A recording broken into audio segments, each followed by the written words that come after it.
Welcome to another episode of Midwest Classic Cars. Today we're going to talk about a 1913 Model T Ford. This is a very unique Model T Ford, even though they built millions of them back then over the years.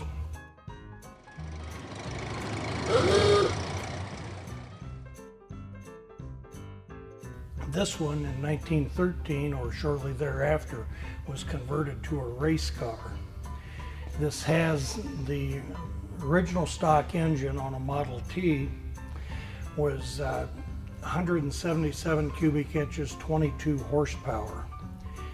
And this particular one has what's called the RAJO conversion, which we'll talk about in a little more detail later, but actually doubles the performance of the engine.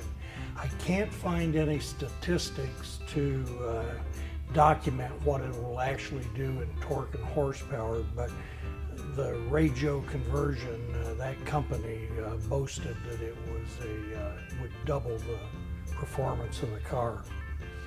The Model T was the first production on an assembly line car in America. Henry Ford was the one who developed the production line. And this car would have come down that line, obviously, then it was highly modified and redesigned into a race car. A lot of unique features on the car. As most cars in the 20s, rather than having a temperature gauge on the dashboard, they have the motor meter in the radiator, which is just the thermometer, just a mercury thermometer that sticks down into the radiator, and it's visible from the driver's seat. You can see monitor your temperature. One of the other unique things in this era car, which is referred to as the brass era, would be the headlights. And these are carbide headlights. On the running board on the driver's side, and we'll show you that in more detail when we get around there, there's what we call a carbide generator that you actually put powdered carbide in, you put water in it, seals it, and the reaction of the water and the carbide creates a gas, fills that chamber, and then each headlight is connected by a hose, and then you actually had to light them. I mean, at night when it came time that you wanted lights, you actually lit those, and they burned a little flame in there. Not a real effective headlight, but it was a headlight. Back here are the driving lights, and again, these are oil lights. They have an oil reservoir down here, just like the glass chimney lights in the houses. This is the coach version, and we actually have a wick control here. We can run up and down, but again, we have to open this little side door on it and light it to have light at night. And again, this is a carbide spotlight that was an accessory for the racing. Pretty cool. And some of the other things, of course, just the round windscreen. If you were over 5 foot tall, was totally ineffective. But this is a really good representation of the cars and how they were modified into race cars. Racing, it didn't, went back into the early 1800s. They had horse races. When they got cars, of course, it was human nature. Let's see who has the fastest car. And this car was actually go 100 miles an hour. I've never driven it that fast. I drove it 50 one time, and I thought that was plenty fast. Some of the features on this car that a lot of the younger people won't be familiar with, it does have an electrical system and an electrical starter, but it also does have the crank, which you can engage and hand crank to start the car. This car, they have a speedometer on it that's actually direct drive off of the front wheel and goes back through this cable to the dashboard to the speedometer. We're going to now move into the engine compartment, and I'll show you a little bit about the RAJO conversion.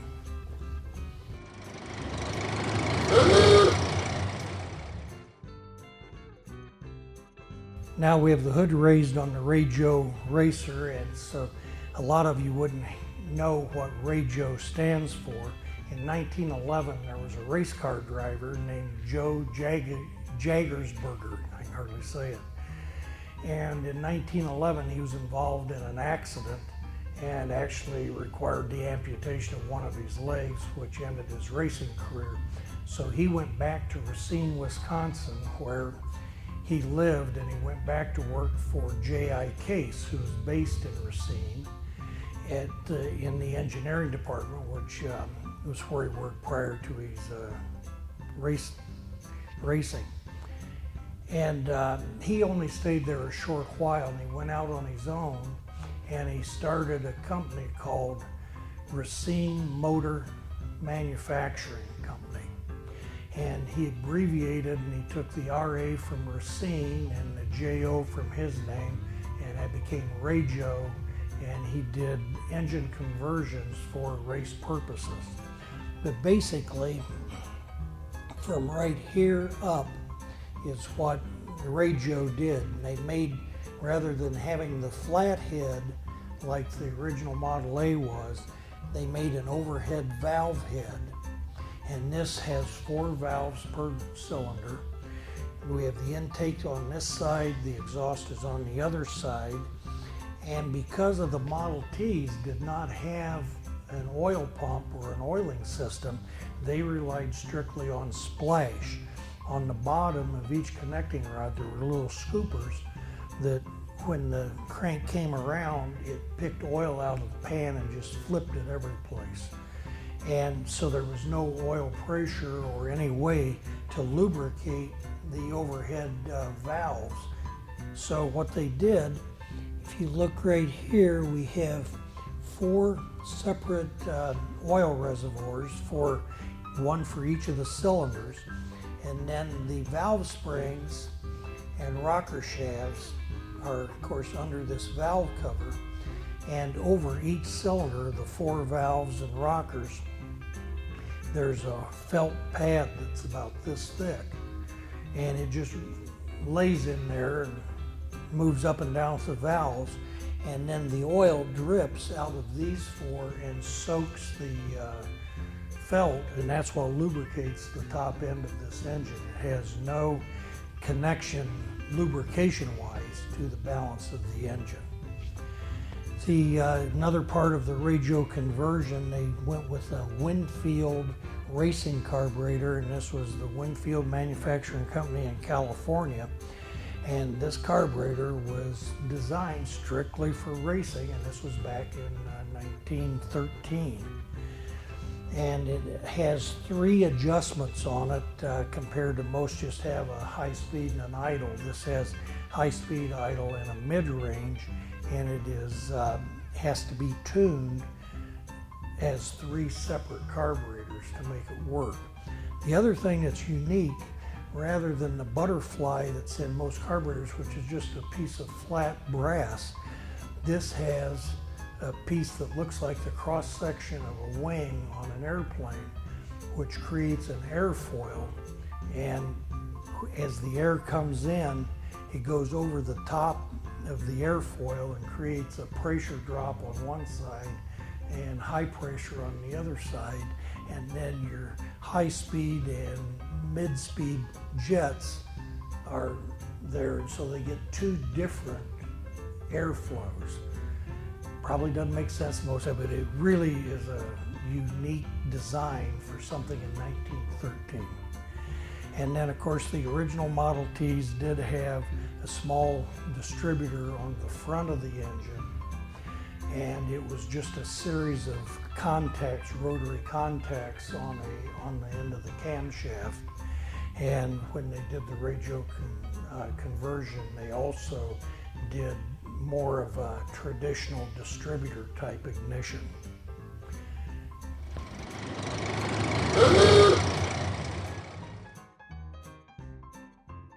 Now we're back to the cockpit of the race car, and I think I mentioned earlier and referred to this as a brass era car, and you'll probably notice that all the appointments, internal, external, are brass. There's no plating, nickel or chrome on these cars.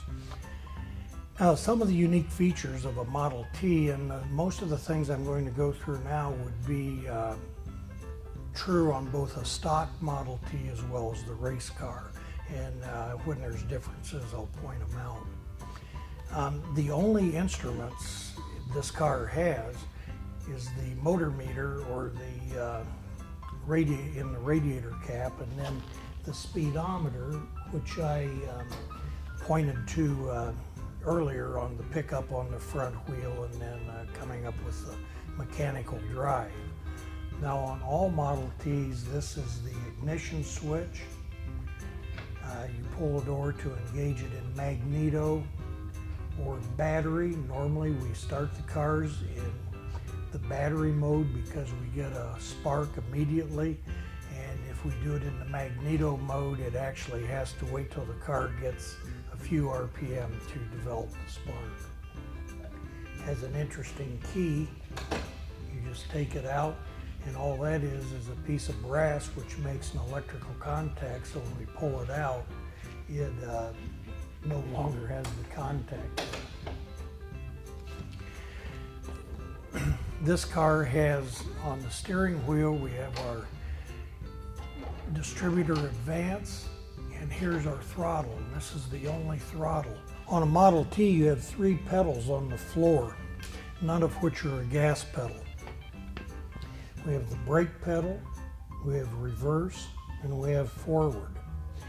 And then we have a transmission control lever over here, which in the full aft position that I have it now, the transmission, which is a planetary transmission that drives off of collapsing a band around a smooth surface, which is what you're doing when you step on the pedals to cause the friction to then drive the car. But back here we're in neutral, and the brake is set, and the brake is in the transmission itself. This is the transmission control lever that when it's in the full aft position, the car is in neutral as well as the brake is set, and the brake that this is controlling is actually in the transmission. When we move this to the first position here, we now are in low range, but we're still in neutral.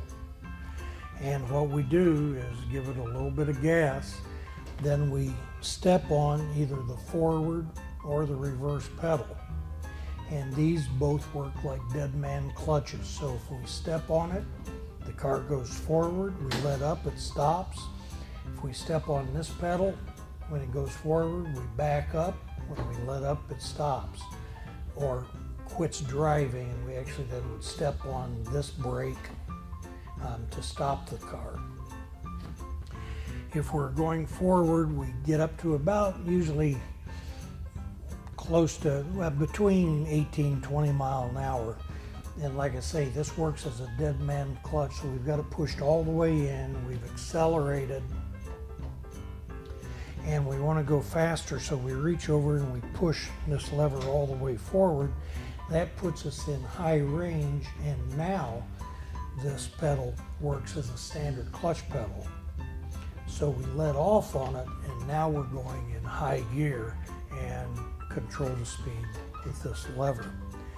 The thing that I've found with several of the cars that we have here, whether it's the L29 Cord, the Stutz, or the Nash Healy, or any of these, they all have different idiosyncrasies and features that you really got to stop and think what car you're in, because the same foot motion or hand motion may come up with drastically different results. As I said, this is the brake here. If we pull this into the full back position, we're now back in parking. This lever, and this is only on the race car, it's not on a standard Model T. The standard Model Ts in the teens, and I can't remember the transition year, but I think it was maybe 21 or 22, they started adding wheel brakes to the cars. This car, they actually put rear brake drum brakes on it, and either the mechanic who would be riding with the driver or the driver then could use this to engage mechanical brakes on the rear wheels. The unusual thing about having only the brake in the transmission, you really needed, it was very poor braking and it took quite a ways to stop the car. They added the mechanical brakes to the rear wheels because it was a race car, and then I'd like to say, I believe it was 1921 when they started putting the rear mechanical brakes similar to this on the standard Model Ts, but it didn't have a hand lever. It was actuated by the brake pedal. The interesting thing about that is that on almost all cars, that have four-wheel brakes, because of the inertia and the loading of the front wheels, even today's cars, the front brakes are doing the majority of the braking, almost three-quarter versus quarter. So by installing brakes only on the rear wheels, you really had very little braking because you didn't have the effect of the load shift or the inertia.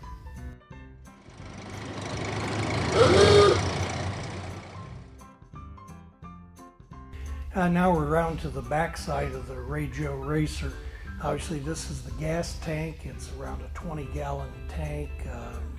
Obviously not stock. The stock Model T was a smaller tank underneath the floorboards. Back here we have a toolbox, which if you were very necessary to carry tools in these older cars. And we have a single spare here. All of the cars in the collection have the year of manufacture plate on them. This is a unique one due to the fact that it is porcelain, and this was the only year that Indiana did a porcelain license plate. The year of manufacture plate is a legal plate to use in the state. We do carry, all of the cars have a current registration, a current license plate that we carry under the seat or wherever, and we also then have an affidavit that we have to have it stamped by the DMV stating that we can use this license plate for a legal plate. This is the tail light. Again, this is an oil light. This is the reservoir. This is your wick control. When it became dusk or whatever, you had to get out, you had to light. In this case, 6 lights before you could go on down the road. The last feature that I wanted to mention on the 1913 RAJO race car is the carbide generator. I had mentioned it earlier when we were looking at the lights, and the headlights and the spotlight and so on are powered by carbide gas. The way this works, you took the top off, you would put powdered carbide in the bottom, put water in, and the reaction of the carbide and the water generates a gas that then exits through the hose. And then we have a regulator here that we can control the amount of gas, so we turn that on, and then we would go up and light the spotlight and the main headlights. I don't think there was a real risk of danger with this, but once it starts generating the gas, you can't shut it off until it's either you dispose of it or it runs out of carbide in the water. But that's what this unit is, and just so it was a lot of work to go for an evening drive.